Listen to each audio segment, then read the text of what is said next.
Mesdames, Messieurs, bonjour, très heureux de vous retrouver pour cette nouvelle émission Power Boost. Alors vous le savez certainement, depuis le 1er janvier 2013, même une charrue traînée doit être immatriculée. Cela a des conséquences importantes et nous avons rencontré des experts pour vous donner tous les points clés à connaître. Mais sans plus tarder, je vous invite à retrouver notre rubrique Les News en partenariat avec l'hebdomadaire Machinisme Actualité. À découvrir sur l'espace des bonnes pratiques au CIMA, fin février 2013, un robot expérimental bourré de capteurs et un banc de mesure de la consommation des tracteurs. On vous en parle souvent, le design des tracteurs est en pleine évolution et nous avons rencontré une jeune entreprise française spécialisée en ce domaine. Il s'agit de Creava. Fabien Carole, bonjour. Bonjour. Cyril Egon, bonjour. Bonjour. Alors vous êtes tous les deux des jeunes designers. Alors quand je dis jeune, effectivement, vous êtes jeune, votre entreprise a 1 an, voire 1 an et quelques mois. Et c'est vrai qu'on s'était déjà rencontrés il y a 1 an dans le cadre d'une interview. Puis juste après cette interview, il y a des constructeurs qui sont venus vous voir, qui vous ont proposé contrat. Et aujourd'hui, vous êtes à la tête d'une entreprise de design. Et votre particularité, c'est de savoir justement proposer du design, de l'amélioration au matériel agricole. Alors la première question, qu'est-ce qui manque, par exemple, à votre avis, vous, avec votre regard de jeune, dans un tracteur en matière de design ? Ce qui peut manquer dans l'univers du tracteur, c'est peut-être une rationalisation de sa conception. Donc on peut amener des éléments de style pour créer un tracteur, mais il ne faut pas oublier que c'est avant tout un lieu de vie, un outil de travail. Donc on doit prendre en compte, en plus du style, l'ergonomie d'utilisation, la sécurité de l'utilisateur, et aussi permettre d'amener des innovations existantes dans d'autres domaines dans le milieu du matériel agricole. Alors, c'est quand même un lieu de vie, effectivement, c'est un lieu de travail. Aujourd'hui, on le sait, les exploitations sont de plus en plus grandes et les conducteurs de tracteurs passent de plus en plus de temps dans leur tracteur. Est-ce que cela a été pensé justement dans ce sens ? On a quand même une évolution qui est plutôt positive dans ce sens-là. Maintenant, c'est vrai qu'on pourrait encore aller plus loin en justement s'appuyant sur des domaines comme l'automobile, regarder ce qui se fait et le transposer dans l'univers agricole pour améliorer l'ergonomie encore un peu et toujours pouvoir intégrer des éléments comme le téléphone portable, les tablettes, plein de choses qu'on a l'habitude d'avoir tous les jours mais qu'on n'a pas encore intégré dans ces machines. Alors dites-moi, quel est le tracteur que vous trouvez peut-être en matière de design le plus innovant ? Le plus innovant, de toute façon, on va partir sur le plus récent aussi. C'est vrai que le dernier Deutz-Fahr est très... et a franchi un pas clairement dans l'esthétique intérieure, dans l'ergonomie. Maintenant, c'est vrai que si on prend un Massey, par exemple, les derniers Massey, c'est pareil, on a vraiment une évolution qui est flagrante par rapport à ce qui se faisait avant. Maintenant, on est vraiment dans le 21e siècle, quoi. Alors aujourd'hui, vous avez déjà des références, vous avez Manitou, vous avez Berthoud par exemple. Pourquoi un constructeur qui écoute actuellement l'émission peut avoir intérêt à faire appel à vous ? Nous, ce qu'on veut mettre en avant, c'est notre spécificité, notre petite structure. On veut travailler de façon dédiée avec nos clients. On veut amener nos différentes compétences acquises dans d'autres domaines pour pouvoir mettre en avant les atouts de ces futurs clients s'ils nous regardent. Merci beaucoup. Merci. Merci à vous. Depuis le 1er janvier 2013, une nouvelle réglementation impose d'avoir une immatriculation pour tous les matériels traînés, par exemple une charrue ou un semoir. On a rencontré Jean-Luc Pérez du BCMA qui nous explique en détail cette réglementation. Jean-Luc Pérez, bonjour.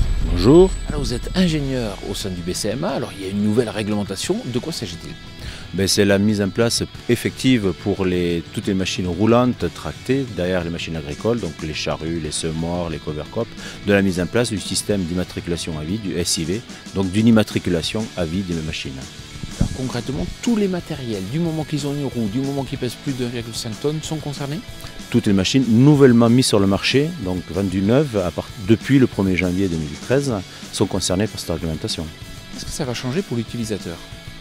La grosse modification, c'est qu'il va y avoir une carte grise, un certificat d'immatriculation qui va être émis pour chaque appareil et donc l'obligation de mettre en place un numéro d'immatriculation et non plus le numéro d'exploitation. C'est-à-dire qu'on va retrouver une plaque d'immatriculation sur une charrue ? Tout à fait, une charrue, un semoir, un covercrop, un rouleau, un épandeur à engrais éventuellement, les andaineurs, les faucheuses. Alors concrètement, dès qu'il y a une roue et qu'elle touche le sol, on est concerné, mais est-ce que ça veut dire par exemple qu'une charrue portée est quand même concernée par cela ? théoriquement est concerné. Oui. Mais ce qui est intéressant, c'est que sur le plan technique, ça pose un vrai problème. On n'a jamais prévu des freins sur les charrues. Et effectivement, c'est toujours un petit peu compliqué de mettre un frein sur une roue folle ou sur des essieux décalés. Mais il n'y a pas que la charrue de concerner, il y a aussi les endaineurs, les faucheuses, il y a d'autres outils qui ont ce problème-là de réalisation technique de frein sur les roues. Quels sont les points clés que vous conseillez à un agriculteur de vérifier lorsqu'il achète un matériel? Alors quand c'est un achat de matériel neuf, il faut impérativement que l'acheteur fasse noter sur le bon de commande qu'il doit avoir tous les papiers nécessaires à l'homologation, à l'immatriculation du véhicule. Donc, pour pouvoir faire les demandes à la préfecture. C'est là où il faut ce fameux certificat barré de rouge. Tout à fait, le certificat DRIR, DREAL ou barré rouge, anciennement nommé comme ça. Et dans le cas de l'occasion? Alors, dans le cas de l'occasion, il est impératif aussi que le véhicule était homologué pour rouler sur la route. Il n'y a pas d'immatriculation obligatoire. Par contre, le certificat, le barré rouge, est obligatoire aussi. Et il faut aussi le demander. Concrètement, aujourd'hui, tous les matériels n'ont pas la capacité à être homologués. Les véhicules, mais ça c'est de la part des constructeurs de faire homologuer, de faire respecter la loi. Parce qu'aujourd'hui, l'agriculteur subit, je dirais, éventuellement l'absence d'homologation du constructeur. Quel est le risque? De se faire arrêter par la maréchaussée, d'avoir l'immobilisation du véhicule et d'avoir tout ce qui est amende, classe 4 notamment, qui sont afférentes. Tout dernier point, attention, en cas d'achat de matériel qui ne serait pas conforme, il y a un risque de décote déjà à la vente d'occasion et puis aussi de non-conformité. Tout à fait, et ça va dévaloriser au moment de la revente la possibilité d'avoir une valeur juste ce matériel-là. Merci beaucoup. Merci, au revoir. Nous avons aussi recueilli l'avis des constructeurs. On écoute Jean-François Goupillon, il est responsable du pôle technique d'Axema. Jean-François Goupillon, bonjour. Bonjour. Alors, vous êtes responsable du pôle technique d'Axema. J'ai une première question. Alors, effectivement, l'immatriculation obligatoire des matériels au 1er janvier, on dit que les constructeurs ne sont pas à l'heure. Vrai ou faux? Écoutez, les constructeurs, pour pouvoir fournir des matériels immatriculables, doivent fournir des matériels réceptionnés, comme vous le savez. Je pense qu'une majorité d'entre eux, en tout cas une majorité de matériels, peuvent être fournis dans ces conditions-là. Et il est certain que ce n'est pas le cas général. Il peut y avoir, mais je pense que c'est une minorité, de cas de véhicules qui ne sont pas aujourd'hui totalement conformes, au moins sur le plan administratif, c'est-à-dire pour lesquels les fabricants ne peuvent pas fournir les documents. Ceci étant, on a fait beaucoup d'efforts au niveau de la profession depuis maintenant 3 ans, accentués sur cette dernière année, pour que les choses se passent plus facilement et que le processus puisse s'accélérer. Et on a aussi prévu que les matériels puissent être vendus et immatriculés de façon provisoire sur la base d'une attestation du fabricant dès lors que les demandes de réception routière avaient été faites et que les essais principaux avaient été faits. Et ceci est valable 6 mois. Donc la situation est meilleure que ce qu'on pouvait craindre quand l'annonce de cette immatriculation obligatoire a été faite. Mais il ne faut pas se cacher qu'il peut rester un certain nombre de difficultés qui sont plutôt centrées sur certains matériels pour des raisons techniques. Alors c'est vrai que vous mettez en avant l'aspect en disant attention, aujourd'hui pour des matériels comme des charrues, des semoirs par exemple, on va au travers de cette nouvelle contrainte figer quelque part la capacité d'évolution, d'adaptation du matériel à l'utilisation. Alors pour les charrues tout particulièrement, on s'est trouvé devant des problèmes insolubles dans l'état de la réglementation. Et donc on a dû discuter et expliquer qu'un certain nombre de dérogations devaient être mises en place ou de modifications réglementaires. Par exemple, l'attelage aux 3 points du tracteur n'est pas considéré comme un attelage routier. Or, les charrues ont besoin de rester attelées sur la route, sinon certaines d'entre elles ne tiennent tout simplement pas debout sur leur roue. Donc là, les aménagements sont en cours, ils ne sont malheureusement pas encore été publiés. Notamment, c'était un peu drôle, parce qu'il faut l'avis d'un comité de simplification administrative. Mais ceci va sortir, on a eu une assez bonne écoute du ministère des Transports. Pour le reste, c'est vrai qu'une des raisons, peut-être la principale raison pour lesquelles les fabricants ont été un peu timorés sur ces problèmes de réception, c'est le fait qu'une fois qu'on a réceptionné un matériel, ses contours techniques sont figés. Chaque fois qu'on le modifie de façon un petit peu substantielle, on sort du domaine de la réception. Et donc, ça fait un peu peur au bureau d'études et en raison du suivi technique qui doit être fait. Alors c'est pas vrai pour tous les matériels, c'est pas vrai certainement pour les remorques qui sont pas sujettes à des aménagements importants, mais par contre, vous avez cité les semoirs, les outils de travail du sol en général, qui peuvent être adaptés d'une région à l'autre ou d'une époque à l'autre simplement parce que la saison climatique a été différente et donc les méthodes de travail du sol vont être un petit peu adaptées.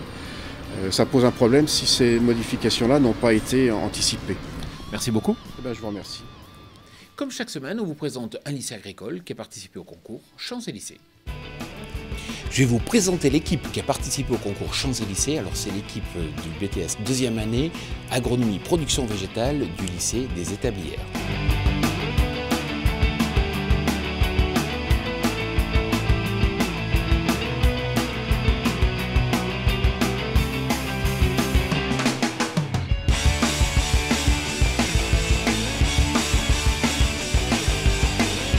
Chris, 22 ans. Thomas, 20 ans. Clément, 21 ans. Enaël, 21 ans. Rudy, 19 ans. Mathieu, 19 ans. Stéphane, 18 ans. Christophe, 21 ans. Alexia, 20 ans. Younes, 22 ans. Solène, 18 ans. Jean-Marie, 45 ans. Vous allez le voir, ce lycée, moi je ne sais pas pourquoi, mais je m'y sens vraiment très très bien. Ganaël, on peut étudier de quel âge à quel âge, de quelle classe à quelle classe? Donc au lycée des Établières, on peut étudier à partir de la 4e technologique jusqu'au master ou DES. Et Rudy, qu'est-ce qu'on étudie comme matière? Donc on peut aller du bac technologique jusqu'au bac scientifique. Aussi on a les BTS qui visent l'agriculture, mais aussi on peut faire du journalisme ou de l'équitation.